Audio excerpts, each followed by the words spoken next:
The 2026 NFL draft is right around the corner. The Packers have a lot of needs to fill. Today, we look at 5 realistic candidates that the Packers could pick in round 2 of the 2026 NFL draft. I'm Gil Martin. Welcome, everybody, to today's episode of the Daily Packers Post, where we bring you in-depth videos on your Green Bay Packers. We have new episodes dropping every day, Monday through Friday. So hit the like button and subscribe so you never miss an episode. Also, you can visit our website at thepackerspost.com for in-depth articles on your Packers. We are going to take a look at 5 players the Packers could realistically take with the 52nd overall pick, maybe if they move up a few spots or trade back a few spots. But these are players who they could pick in round 2, who would fit their needs and their strengths and weaknesses. And these 5 are not listed in any particular order. At number 5, we start with cornerback Davison Igbinosun out of Ohio State. Big guy, long arms, 6'2", and he's physical. He likes to play press coverage, but he's a better guy right now in man than in zone coverage. That would be something that the Packers would have to work on him with.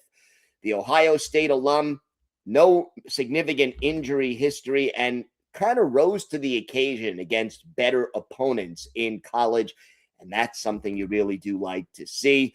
He's going to have to find that sweet spot between being physical off the snap of the ball and taking penalties because he's holding or grabbing or taking pass interference calls. So that's something he's going to have to work on.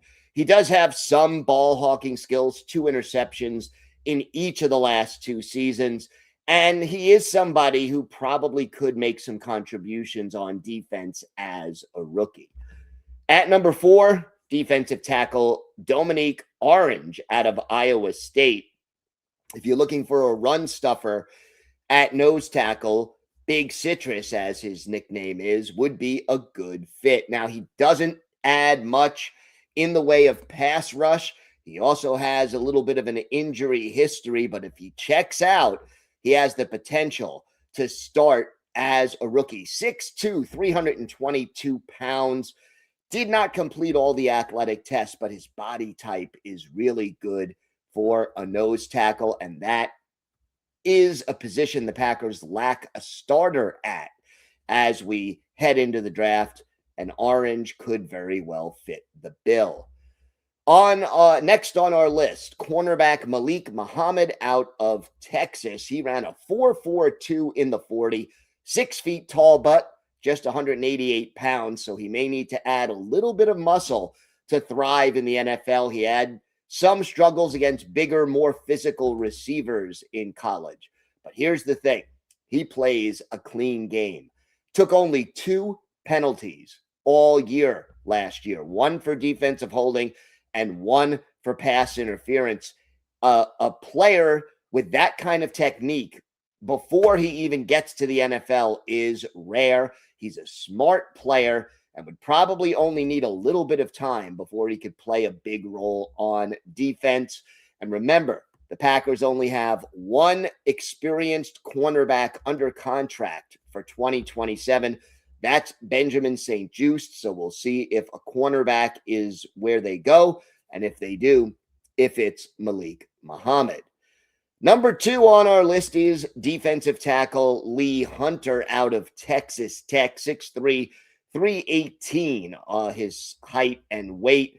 He is a smart and savvy player in the middle of the defensive line, good quickness off the snap of the ball, and he has good technique as far as disengaging from blockers. Now, in college, he did get some pressure on opposing quarterbacks, but that was mostly using a bull rush. He needs to develop some secondary moves to have success rushing the passer in the NFL. Also, not always consistent with his pad level, needs to keep it lower because if you keep your pad level too high, the blockers get leverage over you.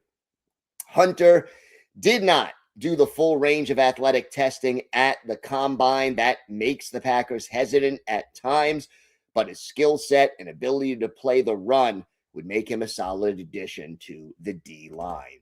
And finally on our list, offensive lineman Jennings Dunker out of Iowa. He fits the profile of the type of player the Packers tend to draft in the offensive line.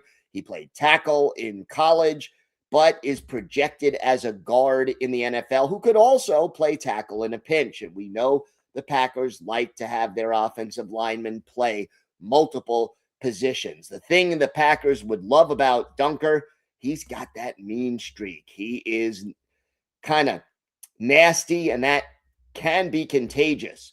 And the Packers have been looking to get more physical up on that offensive line. Dunker would fit right in with that. And he would be a solid addition to the interior offensive line, which remains one of the Packers' biggest needs. So who will they pick?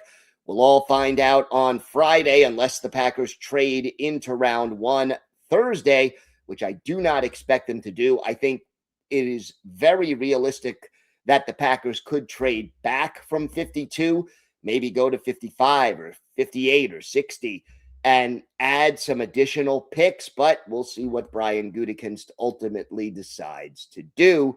Let us know who you think the Packers will pick in the comment section here on YouTube. Go to thepackerspost.com for in-depth articles on the Packers. And here on YouTube, hit the like button and subscribe so you never miss one of our episodes. I'm Gil Martin. Thank you so much for watching, everybody. Have a great day. And of course, go Pack Go.